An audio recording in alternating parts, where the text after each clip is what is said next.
Hi guys! Welcome to my YouTube channel. So, umuwi muna ako saglit. So, today is... Today is September 1.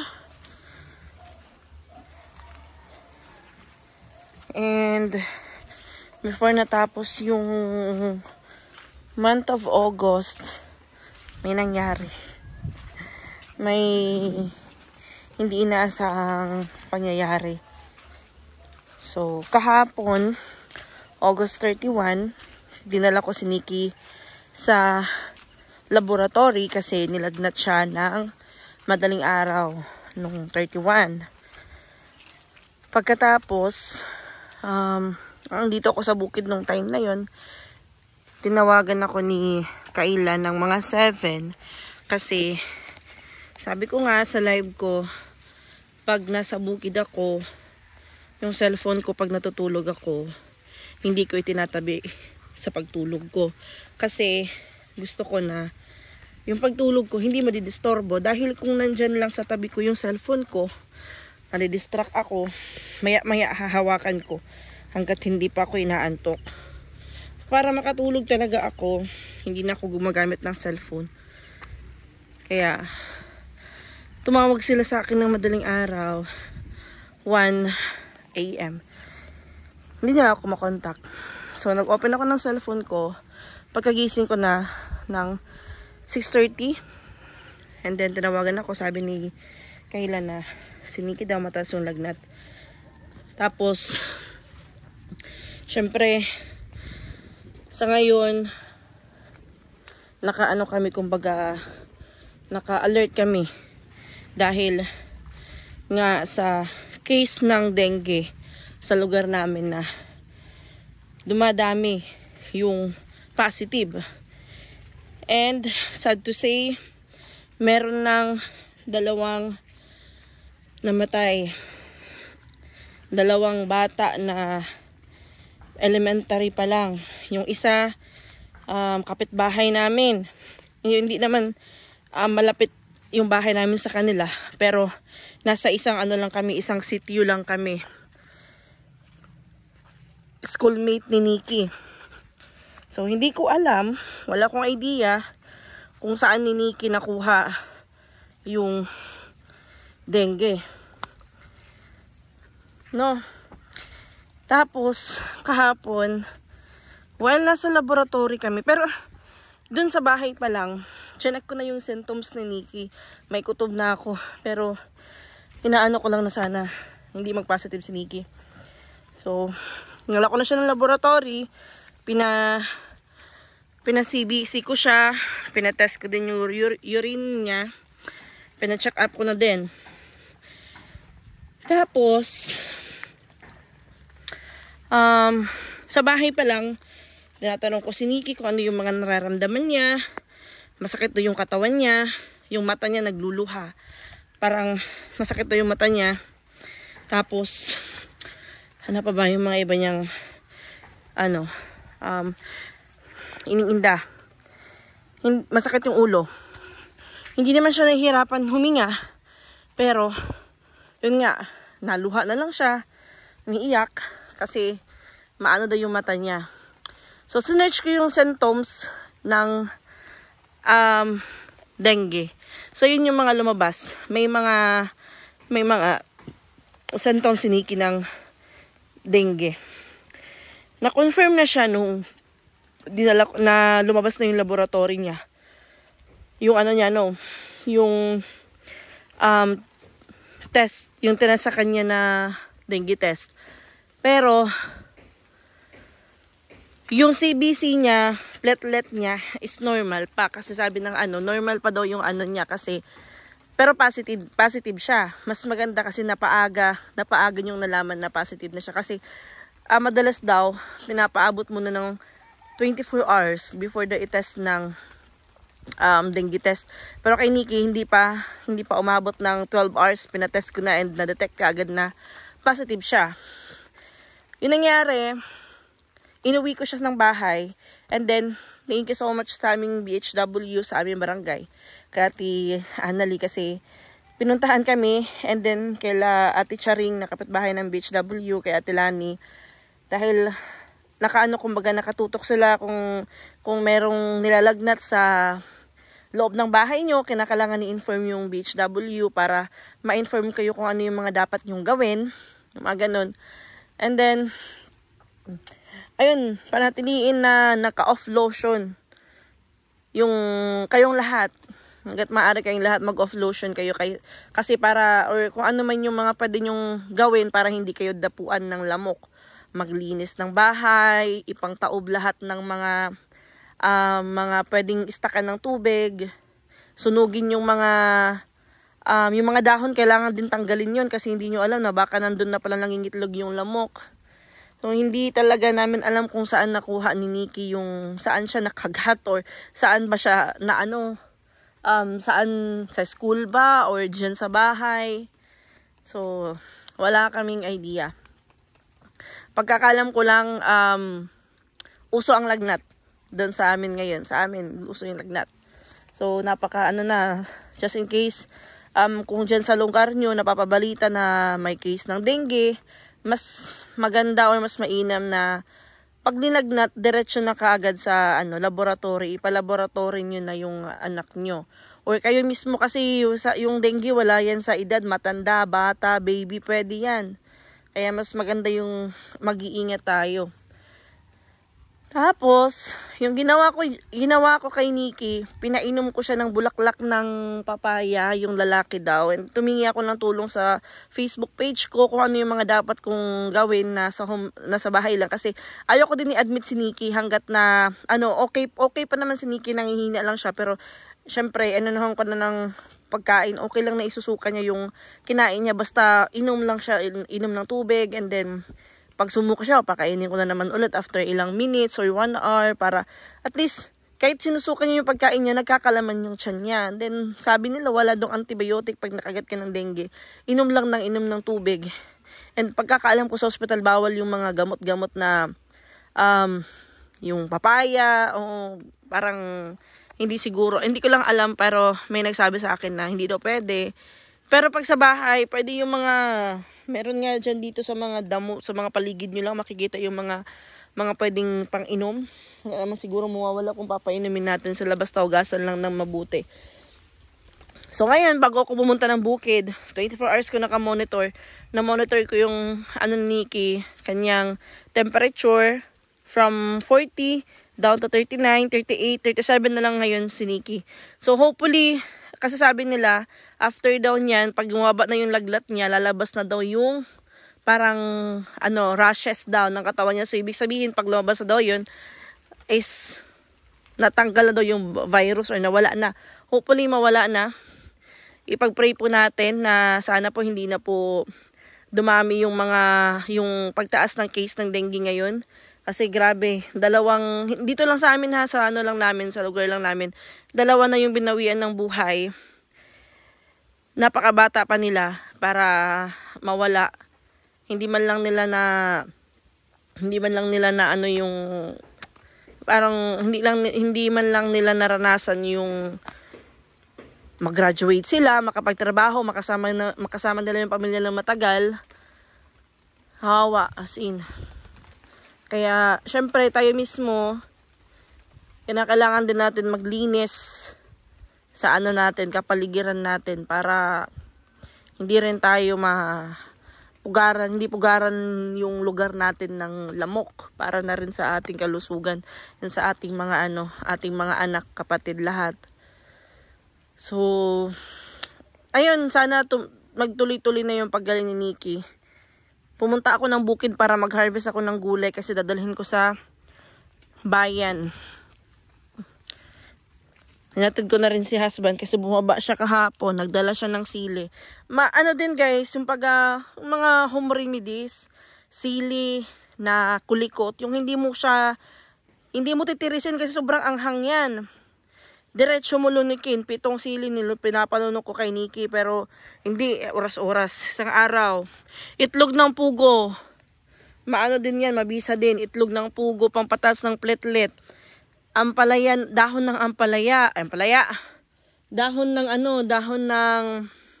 tawag dito, dahon ng papaya.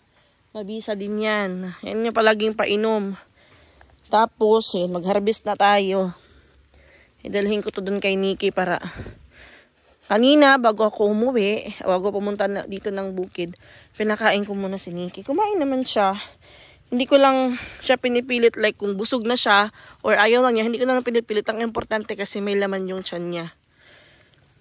Mahirap pag nagka-dengue yung bata, yung maliit talaga kay, may apan-apan. Yan si Nikki kasi, maano sa kanya, aray!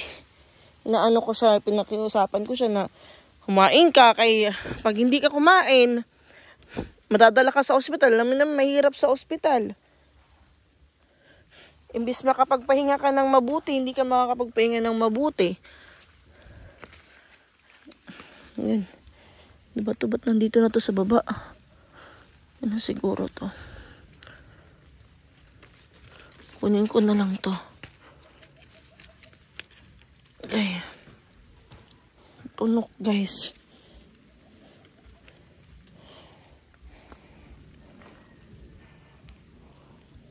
Harvest tayo ng gulay.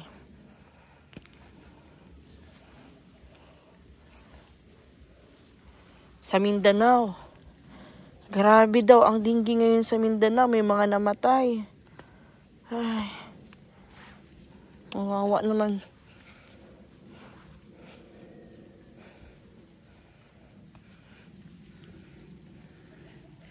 Madalas mga bata pa. Mag-harvest pa tayo dun sa kabila. May ano pa dun, may beans pa dun sa kabila. Advice ko lang sa mga... Ang laki guys, oh. Ito yung kumakain. Laki. Kumakain sa ating ano. Yan, oh.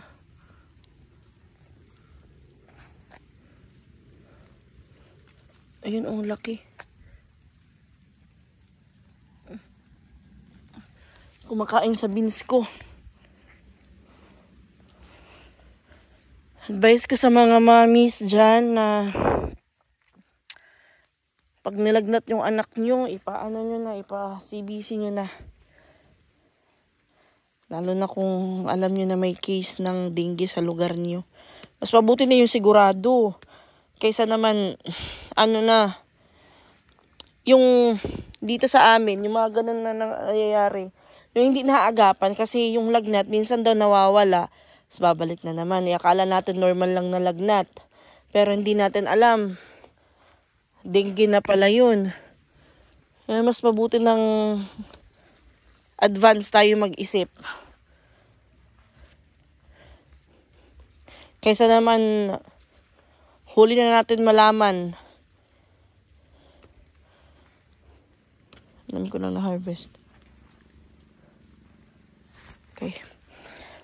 Ngayon yung mga nangyari sa amin bago mag-September 1. Okay. Dito na. Tingnan ko na to kay... Pagbalik ko nito, ano na to? Dilaw na. Ayan. Gores na. Madami-dami din tayong na-harvest. Ayan. Libre na ulam. Meron pa dun sa kabila, sa yung malapit sa bahay. Ayan pa nga, oh. Saka na lang yan. Ito, oh. Meron pa dito. Dalhin ko to sa bayan. Uwi din ako ngayon. Saglit lang ako dito. Hinatid ko lang talaga si husband ko. Okay. Hindi ako pumasok ngayon. Sunday po ngayon pero hindi ako pumasok kasi nagpaalam ako sa teacher ko. Kailangan ko muna asikasuhin si Nikki. Ay hindi muna ako pumasok. Naintindihan naman ako ng teacher ko. Ano lang ako, magtatanong lang ako sa mga activities nila. Ngayon nawala ako dun sa bahay. Andun naman si mama. Siya yung nag-alaga kay Nikki ngayon, nawala ako doon. Kaya natid ko muna si husband ko. Siyempre, alam naman ni mama kung ano yung gagawin ni mama. Pero sabi ko, just in case may pagbabago sa temperature ni Nikki. Pero pinapakilos-kilos ko si Nikki. Like, pinapabangon ko siya. Tapos, pagkakain siya, siya yung pinapakuha ko ng kanyang, paras kaninang umaga, kumain siya. Ako sana mag-ready ng pagkain niya. Nakaready naman pag pag sandok na lang. Sabi ko, bumangon ka dyan. Ikaw yung magsandok dito. Kailangan mong kailangan mong kumilos. Hindi kailangan palagi kang nakahiga dyan. Kaya, hindi maano yung katawan mo. Mas lalo kang manghihina kung palagi ka lang natutulog at nakaupo. Kailangan niya ding gumalaw-galaw. Kanina, 37 na lang yung lagnat niya. Bumaba na. Ganun pa rin, every 4 hours pa rin yung pagpapainom ko ng paracetamol sa kanya. Meron din siyang UTI. UTI, dengue. Balik na naman tayo dito sa dati na hindi pa pabaunan ng pera. Biscuit na lang. Hindi natin alam kung ano yung pinamimili dun sa sa school. Okay. Grabe ang lapok.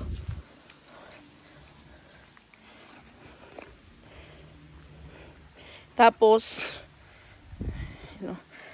kahapon, in-inform ko yung mga kapatid ni Nikki, yung kanyang mama na ganun, nag-positive si Nikki sa dengue. Pinaalam ko kaagad sa kanila. Okay. Lang. Nahihirapan ako sa kalisod. Okay. Hindi na ako magchinelas kaya ang bigat parang 2 kilo yung dala ko.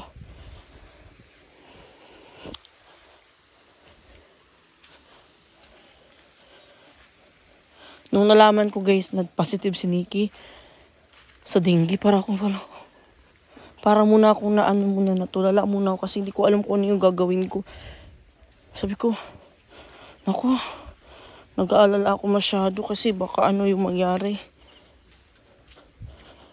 Hindi ko alam anong gagawin ko. Buti na lang kasi yung lagnat niya bumaba na. Pero bukas, meron kaming follow-up check-up.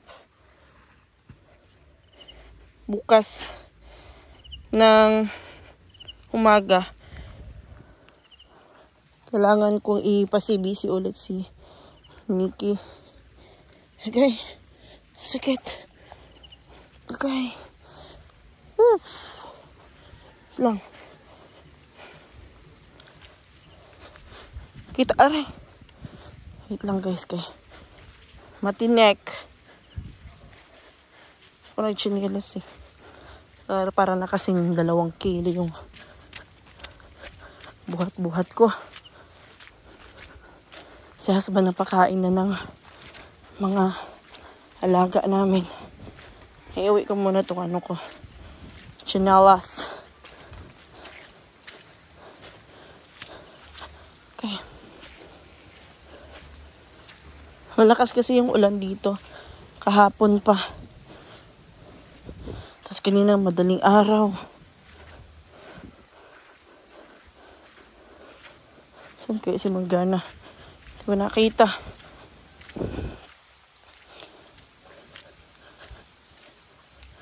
Lagay muna natin sa mesa yung ating na-harvest.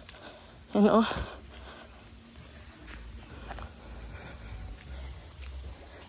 Unsa ka lang? Kape. Naipandira oh.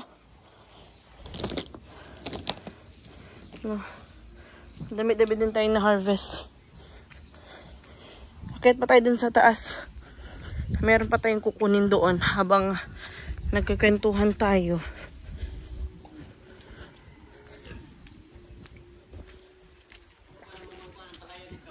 Wala pa. May mga sili oh. Yan guys. Harvestan natin yan. Sili. Okay, mahinog lang yan dyan. Yan sa Morgana. Tayo dun sa taas. May beans pa tayo doon. Sayang naman kung masisira lang. Hindi natin harvestin.